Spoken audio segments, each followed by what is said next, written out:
All right. Well, welcome everyone, and thank you for joining our Trailblazers webinar today. My name is Cheryl O'Connor. I'm the CEO and co-founder of Income Conductor, an innovative and award-winning retirement income planning technology. Joining me today is my co-host, Mark Butler, a consultant to wealth management and wealth tech firms and founder of Wealth Management GPT. Good afternoon, Mark. Good afternoon, Cheryl. How are you doing today? Great. Great. And there's some news I want to share, especially since we're focusing on literacy today. And congratulations on the publication of your first book. That's exciting. Thank you. Thank you. Thank you. Thank you. I'll do a little show and tell like I did this morning as well. But Funding a New Business for Dummies has been out for a couple months now, and it's been a lot of fun for a first-time author. So thanks for mentioning it. And I'm really looking forward to our conversation with Tony. Yeah, well, congratulations again. Thank you. Thank you. Just to set the stage for those of you attending your first Trailblazer webinar, the series highlights the people in our industry who are forging new paths and developing new ways to achieve success while providing great outcomes for clients. We welcome your questions, so please type them in at any time into the Q&A box, and we'll leave time at the end of the presentation to address them. So it's my great pleasure to welcome our Trailblazer today, Tony Steuer. Tony is an internationally recognized financial preparedness advocate, award-winning author, podcaster, and speaker. As an expert in finance and insurance, he served as a member of the curriculum board of the California Department of Insurance, as a guest lecturer with the American College and UC Berkeley's CFP Survey of Personal Finance, as an instructor with the Society of Financial Service Professionals, and held many more positions that we don't have time for right now. But Tony is known as a trailblazer in financial preparedness and is a member of the Think Advisors Luminaries class of 2022 in thought leadership and education. His mission is changing the way we think about money. So welcome, Tony. Hi, Cheryl and Mark. Glad to be here again today. Well, it's great to have you. So maybe you could start out and let our attendees know a little bit more about your career, how you entered financial services, and then how you got interested in financial literacy. Well, as every young kid, my dream was to enter the life insurance business. So I'm living a dream. So as with most people, I fell into the insurance industry and started off as a life insurance agent selling insurance policies. And I quickly discovered that I was really interested in how the policies worked and being able to really sit down and review the policies. And I had the opportunity to start working with some other advisors and reviewing policies for them. So I became a fee-based insurance consultant, which in the state of California is a separate license. So for the majority of the following 30 years, I did mostly fee-based insurance policy reviews, some litigation consulting. And through that, I started to see that people outside the insurance industry really struggled to understand their insurance policies, but also that was mirrored within the insurance industry, including at the regulatory level, that, you know, there were all these policies that people didn't really understand how they worked. So that got me interested in the educational work, and that's where I did some of the things that Cheryl mentioned in my bio, and that's where I am today. Started writing and speaking on education and literacy. So you started out with on the insurance side, but then you broadened more to, financial literacy as a whole across the industry.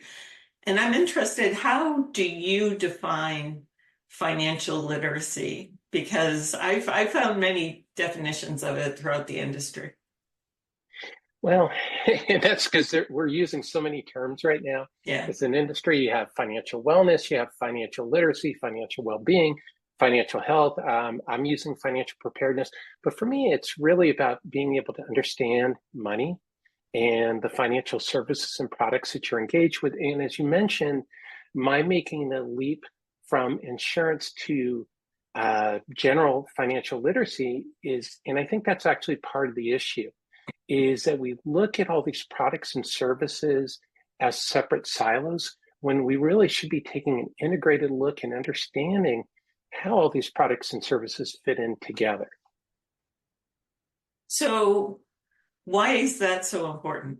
And that's kind of a softball question, but let's broaden that. Why is it important for both the end consumer, the client, and the financial professional to have achieved a high level of financial literacy? Well, I think, that if you understand as a financial advisor how the pieces fit together and you're looking at the bigger context, which is, all about what a CFP does, is looking at, I think it's 7 pillars of financial planning, now expanded from 6, is you can see how everything fits together. And when you understand how everything fits together, you're better able to put the puzzle together. If you're just working on one piece of the puzzle in isolation, you're not really going to be able to complete the puzzle. And so that's how, the education and financial literacy works. It's expanding your knowledge beyond, the specific area that you might be tasked with or think that you're tasked with. Is you have to have a general understanding, let's say, of estate planning to be able to recommend to your clients, maybe the best products that will help them with their estate planning. Maybe it's a donor advised fund to meet their charitable giving goals. That if you don't understand the rest of the client's financial life, you're going to have a really hard time helping them meet their goals. And where do you think we've gone wrong, or maybe where we've gone right with financial literacy? Because we talk a lot about it in the industry, and there's people like you that are really leading the charge to make everyone more financially literate. But we've been talking about this. I'm not at all convinced that my wife is any smarter about financial anything in the 10 years that I've been talking about financial literacy. So what are you doing that's different than what maybe the rest of the industry hasn't been doing? Well, first off, I was laughing because I'm not sure my wife is any more financially literate either, but that may be more of a spousal communication issue, which is definitely something for another series. But I think, to your question, I think the challenge has been is that we're not really answering people's questions. That it's the same thing with financial literacy as it is with financial services and products, is that we're not answering the questions that people are really concerned with. People, are concerned with being comfortable for retirement. They're concerned with being able to take care of their family. They're not really as concerned in the tools, but we spend all our time in financial literacy and in financial planning talking about specific tools. And I use this analogy in the morning, but I really like it. It's if you go to see your doctor asks you questions about the problem that you're there for, that you're trying to solve. The doctor doesn't walk in and say, hey, today is a great day for you to have knee replacement. They don't go in there and try to sell you the product that's on their mind. Instead, they listen to you and they go through the checklist and try to figure out what solution is going to be best for what problem you're trying to solve that day. Yep. And I think that's the thing. Nobody wants to watch a video on 401ks, no matter how entertaining it is. Yeah.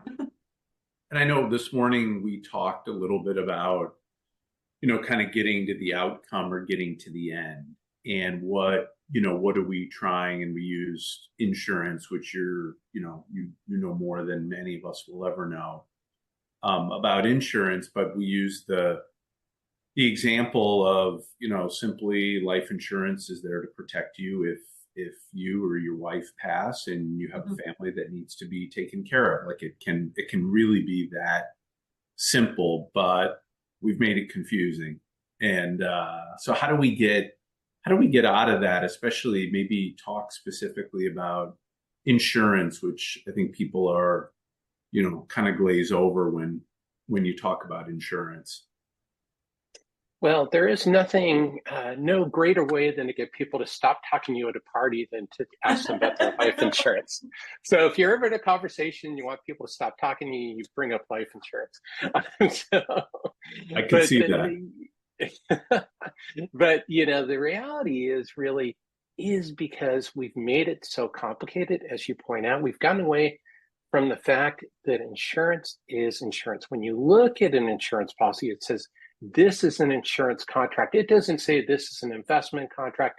It doesn't say this is you can be your own banker if you buy this contract policy. It doesn't say any of that. It says this is an insurance policy.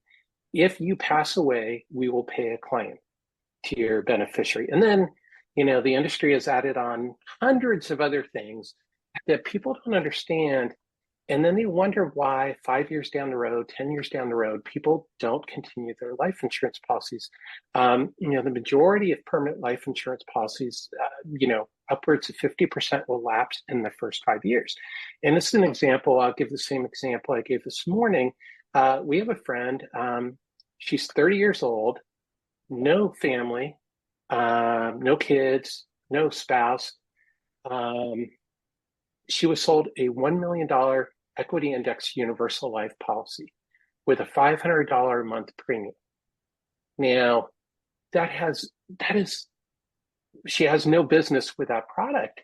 And so, that's going to change her view of the financial industry going forward. She's going to be very hesitant to buy a life insurance policy in the future because this was a terrible thing that she needs to figure out how to get out of, and we're working on her options.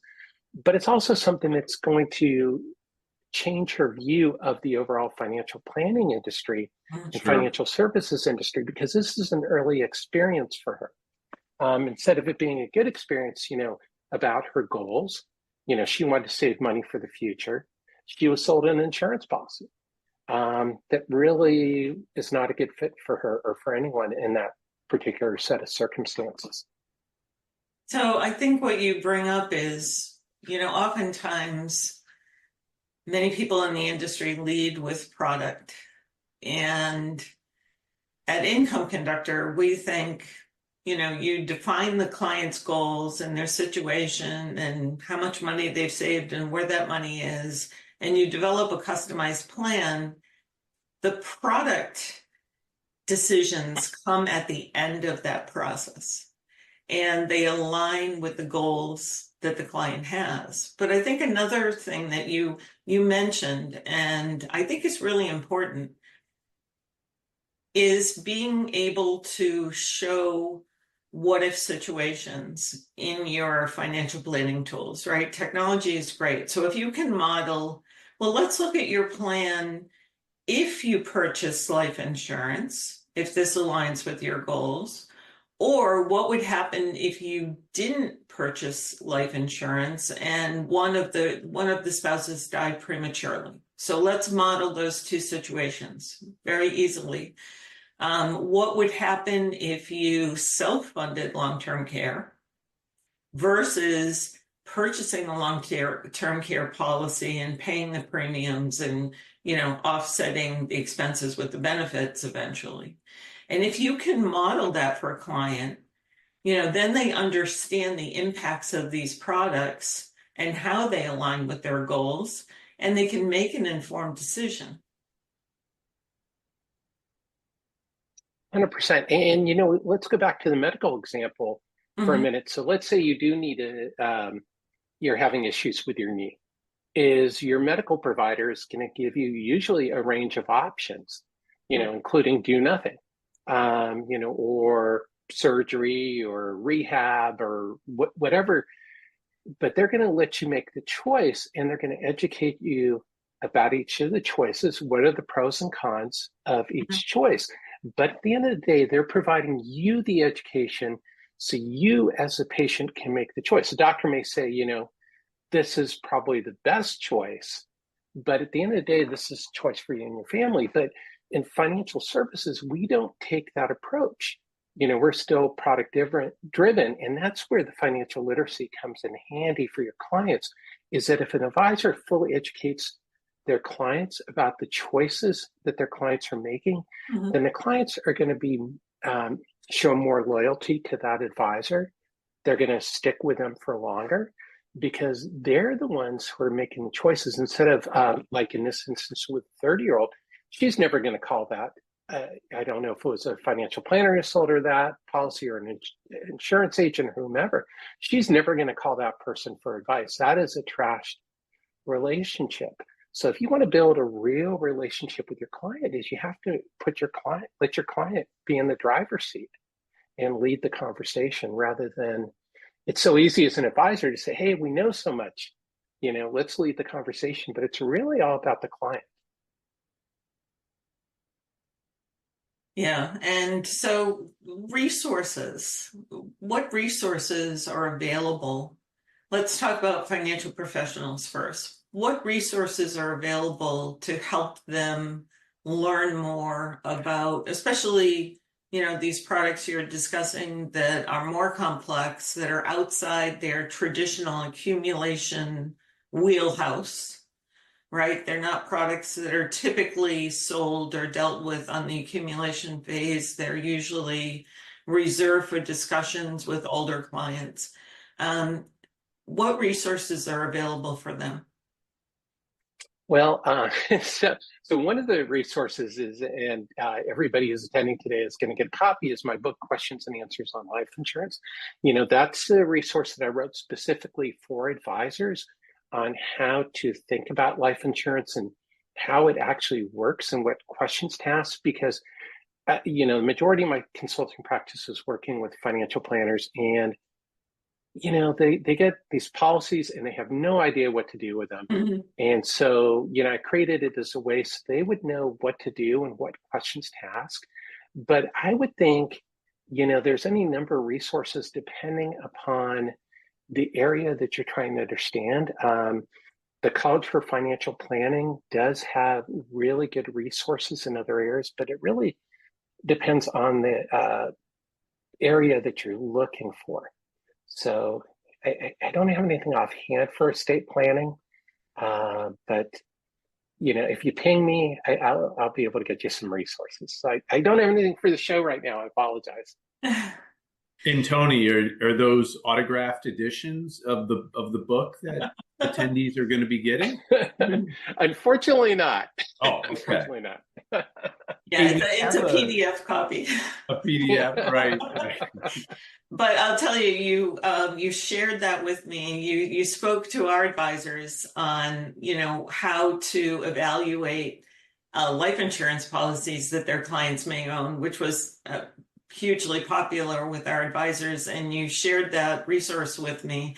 And it is just so comprehensive, and it's such a great resource on, it's sort of like the go-to resource for life insurance, and very understandable, Tony. So thank you so much for making it available.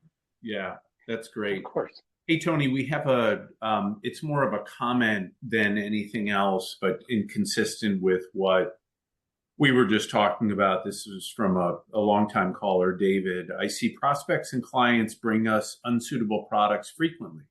It's super frustrating. Our BD is very cautious and strict with compliance oversight. I don't know how these unscrupulous product salespeople get away with it. We hammer home every day that we are product agnostic and financial planning and client driven. Thanks, David.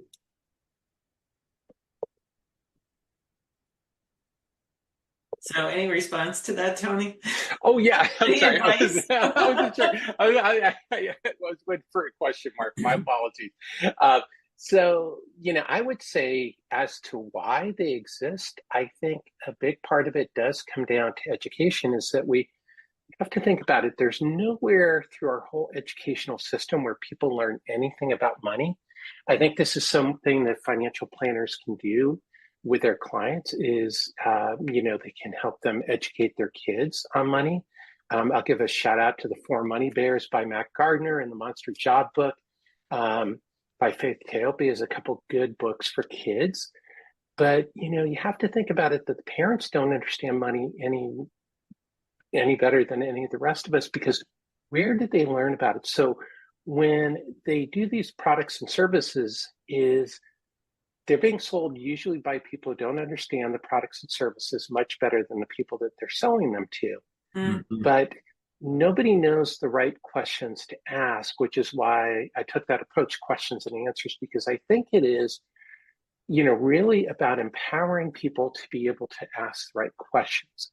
And that's what happens is people are sold these policies. I don't know if anybody on the call has heard the term be your own banker. It's this popular way to sell whole life insurance policies. Well, one, you're not going to be your own banker because you can't start a bank. So it's silly in the first part. The second part is, as I mentioned, you're buying an insurance policy, not a banking contract. And you're borrowing money from the insurance company. You're not borrowing money from yourself like a bank. Well, we won't even get into that whole thing.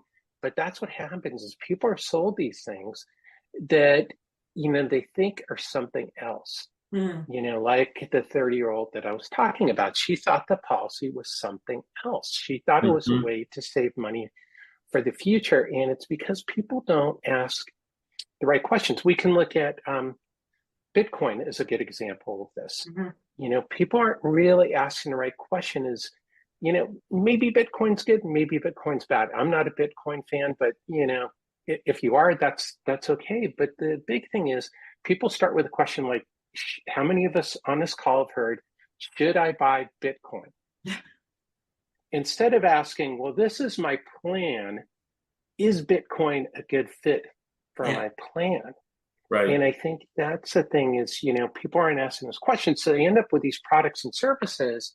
One, they're nonsense products, like Dave, you point out, but they don't even know like why they're buying it. They're just looking at it, as a binary decision rather, Mark, as you talked about before, in the context of their overall plan, if that's the right product or service to meet their goals. And that's the information you see under those red dots on broker check. Those are, usually situations where the client did not understand the product that they were being sold. And so hence they thought, this is not suitable for me. So let's switch over to the individual side. What resources, you're a prolific author, Tony, what resources have you made available to the consumer to help them be more educated in these conversations? Well, the Get Ready series of books, including my latest book, the Get Ready Blueprint, a 52-week guide to changing the way you think about money, is what I think is a good resource for consumers, but it's also a good resource for advisors to see how their products fit in with other products and services. It's a 52-week guide with weekly action items to review all areas of your financial life. And it's to see how everything integrates and fits in, because the thing is one of the weeks, for example, is reviewing the beneficiaries on your 401k and your life insurance and your other retirement plans. Is that gets forgotten. The financial planner may think that the estate planning attorney is prompting the client to update those. The insurance agent may think that the financial planner is prompting the client to update those. So, I want to create a way that everybody could get on the same page, but the client is driving the conversation, because the client will say, hey, I haven't updated the beneficiary on my retirement plan.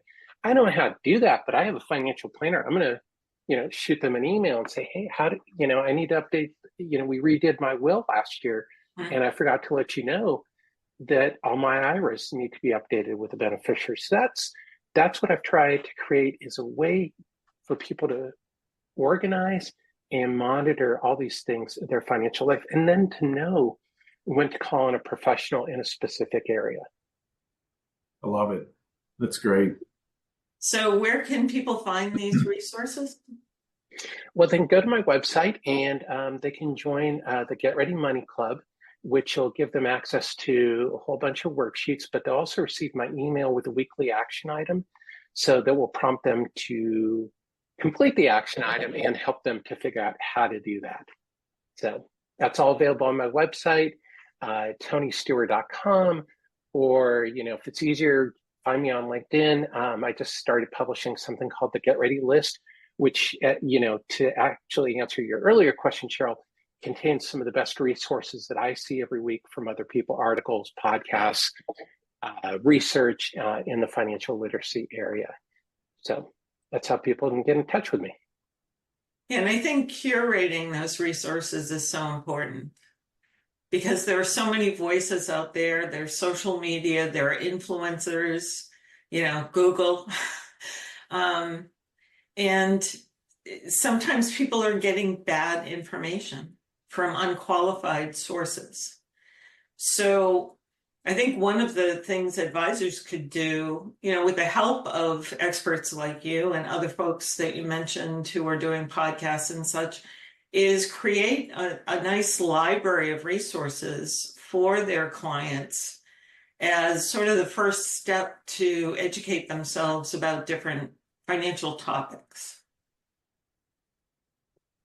Yeah, that's a great way to do it. And that's what I'm hoping to kind of kickstart with the Get Ready List is, highlight some of the people who are doing great work. I mentioned Stoy Hall this morning. Stoy's got a great podcast. Rita Chang, who, Cheryl, I'm sure who's got a great podcast, where she talks to all kinds of people, but these are people, Stoy and Rita are both CFPs. They know what they're talking about. Mm-hmm. And that's who I think we should be helping introduce our clients and our followers to is, people, like Mark. Mark wrote a book on wealth management. He's got a background in wealth management. That says something versus somebody who, happened to, pay off their college debt and is writing a blog about money. It coming from Mark means a little bit more with the experience. And I think that's what we need to help our clients do is find the other voices, from people who actually know what they're talking about. Another key that I heard you mention, and I find this really interesting, I never thought about this before, was finding a voice that resonates with you, right? So maybe somebody in their mid-30s is not going to get as much from a podcast, maybe somebody in their 60s, they may be very expert at what they do, but oftentimes, if there's sort of a personal connection, more knowledge gets transferred. Yeah, and and that's what I try to do on my podcast is I try to have a wide range of people from all across the financial services spectrum, different levels of expertise, different demographic background. So hopefully somebody will find a voice that they resonate with because that's really it. Is we resonate with certain people and other people we don't resonate with. So you have to find a voice and help your clients find a voice. Of somebody that they listen to rather than maybe taking advice from a personal finance guru whose name we won't repeat on the show. Some people may take umbrage at, and you may take umbrage at that person's financial advice as well. So help your client find somebody who they resonate with and can get educated by. Great point. Yeah. Great point. So you are certainly a voice that resonates with a lot of advisors I know and a lot of people in the industry, Tony. And I just want to thank you for sharing your expertise and for really advocating for such an important topic of financial literacy throughout financial services. Thank you so much for joining us today. Well, thanks for having me, Cheryl. It's been a pleasure. Yeah, same here. And thank you everybody for attending our webinar, and be on the lookout for the next Trailblazer webinar in June. Thanks, everyone. Have a good night. Bye-bye. Bye.